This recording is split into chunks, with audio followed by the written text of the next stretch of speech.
Now, maybe you were such a person. Maybe you were a person that wasn't very religious at all. And you were living life like the rest of your extended family. But something came in your heart and you said, you know what? I'm going to take this guidance seriously.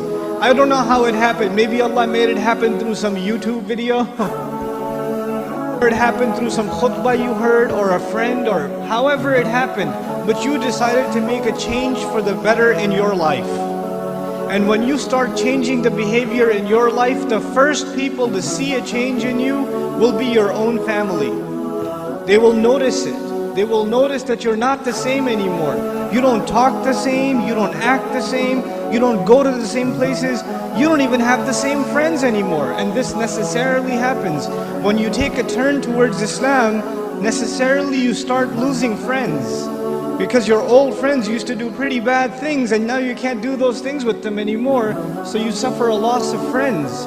And at the same time, your family starts saying, you're acting a little too weird. And for the young man, the family might even say, what's that thing on your face? You forgot to shave? What happened to you? And the girl starts wearing hijab and the family might even be in shock. And this is a Muslim family, mind you. They'll say, take that thing off your head. You're gonna go out to the wedding looking like that? I can't sit in the car with you like that. What do you think we are? All of a sudden, you're the Islamic role model? Who died and made you Shaykh? That all of a sudden we should be looking up to you. Remember what you were like last year, man? You were the party animal. Now you're going to go make salah? Yeah, seriously, please. We know what you're really like. In other words, not only have you lost your friends, from your family you get the nastiest kinds of sarcasm and criticism. All the time, all the time. Every chance they get, they say something to you. They say something about your beard. They say something about your habits of making salah. They say something about you going to the ICNA convention. They say something about putting your children in Islamic school. They say something about sending your children to Sunday school, or you getting up for Fajr or Isha and going to the masjid. They'll have some comments for you, and those comments hurt. They burn pretty good. This happens to young men in the audience, where their parents start telling them to stop hanging out with their other Muslim friends. Don't go to the masjid, don't waste your time. I wallahi myself know of stories where the father found out that in between classes, the son used to, because his classes were 3-4 hours apart, in between classes he used to go to the masjid to pray Dhuhr and just study at the masjid. Instead of studying at the library where there's plenty of things to look at, might as well go make salah and pray in the masjid. I'll be safer that way. Dad finds out. You're becoming an extremist, son. And what is the extremism in the eye of the father? That the boy is making salah in the masjid. That's extremism for him. SubhanAllah. With Muslims themselves, you think non-Muslims are averse to Islam? Have you seen what Muslim families are doing to their own? What parents are doing to their children? I know of cases myself where parents said, we will not pay your college tuition. We will not look for a wedding made for you until you take that hijab off. We will not do it. We do not accept you as our daughter until you take that thing off. We will not show our face in public with you. You can't go with us anywhere. This is the mother telling, and you know what they'll say, what's amazing about that? They'll make you feel bad about yourself. They'll tell you, what kind of daughter are you? You should be ashamed of yourself. You're embarrassing your parents. We're Muslim, but we're not Muslim. We're not that. We're not those kind of Muslims. That's not how we do things in our family. That's what they'll say. Our family is different. We don't do things like that in our family.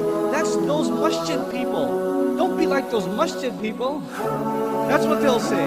And you know what's amazing about that? If you look at a portrait of your great-grandparents from back in the day, good old great-grandpa's got a big old beard and you can't even see grandma's face. So who's being true to the family and who's an embarrassment to the family? See, this is Muslim families today.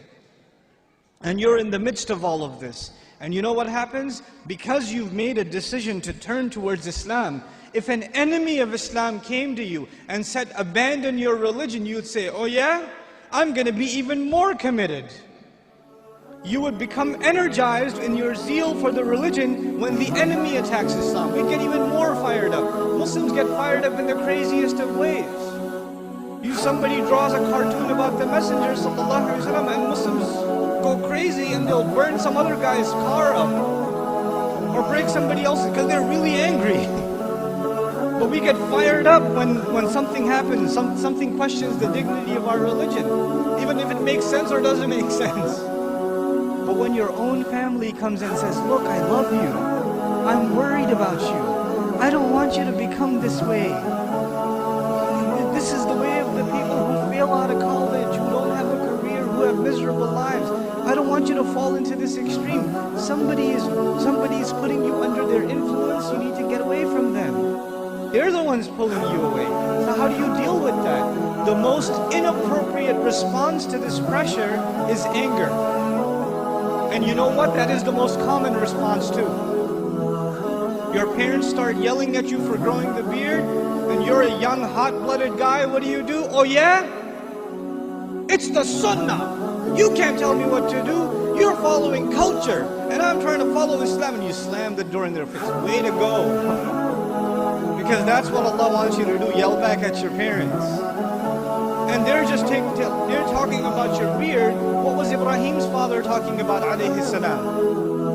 Was he talking about something small or something big?